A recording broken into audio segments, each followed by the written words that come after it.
In this video, we're going to teach you how to perform a deadlift the right way. Now, I have a couple different implements here, whether you're at home with a kettlebell, whether you're at home with some dumbbells, or maybe you do have a barbell. The principles of how to perform a deadlift actually come from the same place. If you practice the right fundamentals, you'll be sure to do this correctly. So what are those fundamentals? We can break them up into a couple different things.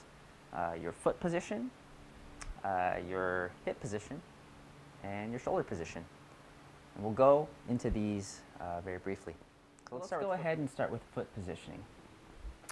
Let's have everyone bring their feet together.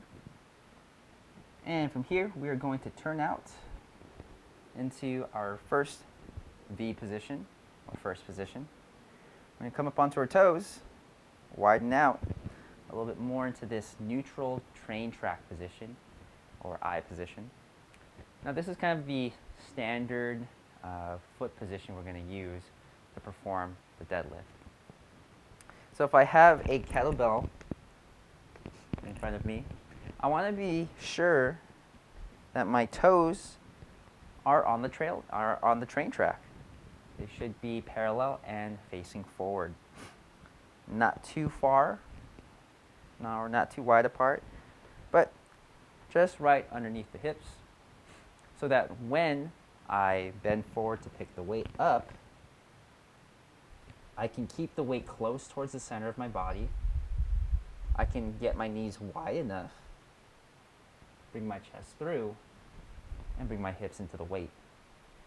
And then we can slowly bring it back down. I'll show you from the side, same cues on what I mean. So, you can step into the weight in your natural V, open up into that I. The handlebar should be in line with the knuckles of the feet. I'm going to reach for the weight.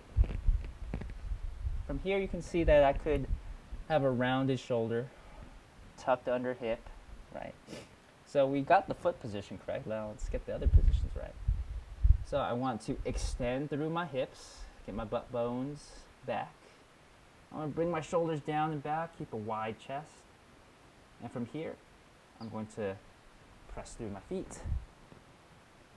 Bring the weight up and stand nice and tall. And the same thing's going to process. We're going to break at the hips.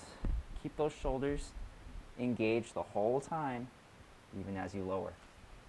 And then release, stand back up.